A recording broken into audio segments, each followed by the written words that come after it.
Pelosi. David DePape he's now convicted of assaulting Paul Pelosi. I'm so sorry. I didn't get more of them. Hey everyone, it's David, producer for The Benjamin Dixon Show and Like It or Not. So just a short time ago, the jury in the federal trial of David DePape, who assaulted Nancy Pelosi's husband, that jury came back after 8 hours of deliberation and found DePape guilty of attempted kidnapping and assault. Sandra, David DePape planned for many months to kidnap Nancy Pelosi, and when she was not at home in October of last year, he attacked her husband, Paul, instead. So says this jury here at federal court that just minutes ago returned unanimous verdicts of guilt on both counts. Count one, attempted kidnapping, I should say, of a federal official, and assault on the immediate family member of a federal official. The government proved DePape went to Nancy Pelosi's home prepared for violence and armed with a hammer, told Paul Pelosi he would take the punishment instead, along with videos showing DePape breaking in and lunging at Pelosi right in front of police. The evidence included his own confession that he targeted Nancy Pelosi because she was, quote, the leader of the pack of lies, and that he'd break her kneecaps to teach other members of Congress a lesson. But his defense attorney argued he was not guilty because the charges attempted kidnapping of a federal official. He was seeking to kidnap Nancy Pelosi, not her husband. The second charge, assault of the immediate family member of a federal official with intent to retaliate against the official for performances of their duties.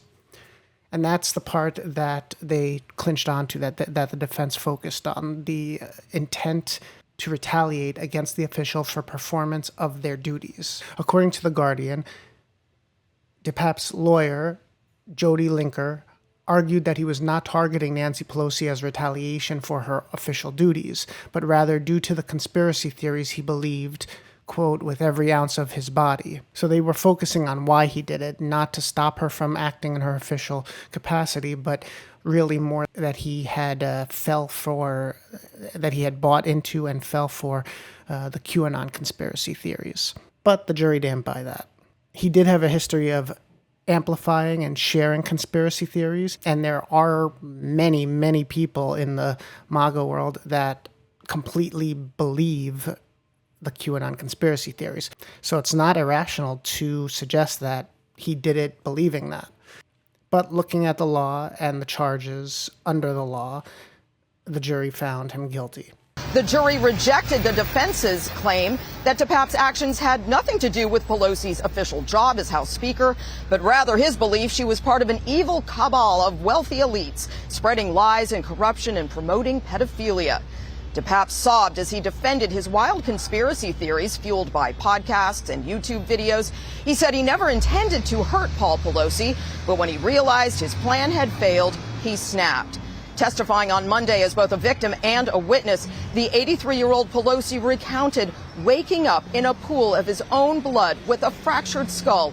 He says he still has headaches and trauma more than a year later. And this is not the last that we'll be hearing of this. This was the federal case, but there's also state charges. Keep in mind, he still faces separate charges in state court, including attempted murder, charges that could send him away for life if he is convicted there. So we'll have to see what comes with that. And DePape actually apologized, saying, quote, he was never my target and I'm sorry that he got hurt, of Paul Pelosi.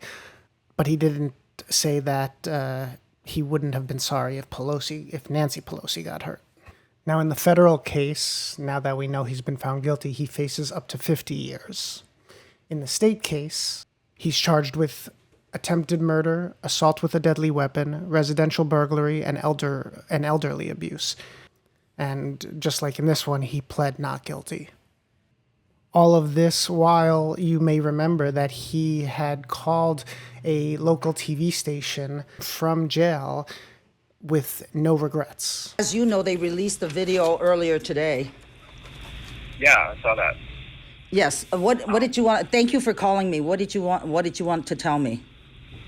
Now that you all have seen the body cam footage, I have an important message for everyone in America. You're welcome. Freedom of liberty isn't dying, it's being killed. systematically and deliberately. The people killing it have names and addresses. So I got their names and addresses so I could pay them a little visit and have a heart-to-heart chat about their bad behavior. The tree of liberty needs watering. You need men of valor, patriots willing to put their own lives on the line to stand in opposition to tyranny. I would also like to apologize. I want to apologize to everyone. I messed up. What I did was really bad. I'm so sorry. I didn't get more of them. It's my own fault. No one else is to blame. I should have come better prepared. I spent all my time exposing government corruption online, only to have them silence my freedom of speech as quickly as they could. They circumvented the Constitution and private industry. When the ruling class outsources the repression of your civil rights to private industry, it's called fascism. I have a lot more to say. I had a website of over 300 pages. That's 300 pages of stuff they don't want you to hear. I'm in the process of trying to set up a new site out of the reach of tyrannical global homo fascists and their internet censors. This is similar to what we've seen from the Proud Boys, where they wept in court saying they were sorry, but then afterwards went on Alex Jones or spoke out otherwise and showed, that they weren't sorry. Now, keep in mind that the leading candidate for the Republican presidential nomination has made jokes about this case. Trump has, on more than one occasion while campaigning just recently, made jokes about the Pelosi's. We had no terror during my administration. The only terror we had was Nancy Pelosi, who's a crazed lunatic. She's a lunatic. She is a crazed lunatic. What the hell was going on with her husband? Let's not ask. Let's not ask. And we'll stand up to crazy Nancy Pelosi, who ruined San Francisco. How's her husband doing, by the way? Anybody know? And she's against building a wall at our border, even though she has a wall around her house, which obviously didn't do a very good job.